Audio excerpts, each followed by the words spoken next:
বানপীড়িতৰ সহায়ৰ বাবে আজমলক নিজৰ ঘৰৰ দুৱাৰ খুলি দিলে অখিল গগৈয়ে। বিধায়ক অখিল গগৈৰ লুখুৰাখনাত থকা বাসগৃহতে আজমলৰ বিনামূলীয়া চিকিৎসা শিবিৰ। বানপীড়িত ৰাইজৰ দুখ দুৰ্দশাৰ সময়ত মানৱতাৰ হাত আগবঢ়াই এক অনন্য নিদৰ্শন দাঙি ধৰিলে বিধায়ক অখিল গগৈয়ে। বানাক্ৰান্ত ৰাইজৰ সহায়ৰ বাবে নিজৰ ঘৰৰ দুৱাৰেই খুলি দিলে আজমলৰ চিকিৎসা সেৱাৰ বাবে। অখিল গগৈৰ লুখুৰাখনাত থকা বাসগৃহতে আয়োজন কৰা হয় আজমলৰ বিনামূলীয়া চিকিৎসা শিবিৰ।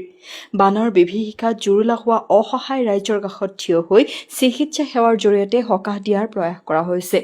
উজনি অসমৰ বানাক্ৰান্ত অঞ্চলসমূহত বিগত কেইবাদিন ধৰি নিৰন্তৰভাৱে বিভিন্ন ধৰণৰ সহায় সহযোগিতা আগবঢ়াই আহিছিল আজমলে। খাদ্য সামগ্ৰী, বিশুদ্ধ খোৱা পানী আৰু অন্যান্য সাহায্যৰ লগতে এইবাৰ বানপীড়িত লোকসকলৰ স্বাস্থ্য সুৰক্ষাৰ প্ৰতিও বিশেষ গুৰুত্ব দিয়া হৈছে।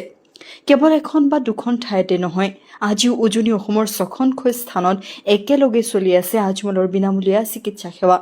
আজমল চিকিৎসালয় হোজাইৰ হাম হস্পিটেলৰ অভিজ্ঞ চিকিৎসক আৰু স্বাস্থ্যকৰ্মীৰ দলে বানাক্ৰান্ত লোকসকলৰ স্বাস্থ্য পৰীক্ষা কৰি প্ৰয়োজনীয় চিকিৎসা আৰু ঔষধ প্ৰদান কৰি আহিছে। বানৰ বেদনা যেতিয়া সৰ্বত্ৰ, তেতিয়া মানুহৰ কাষত থিয় দিয়াটোৱে মানৱতা।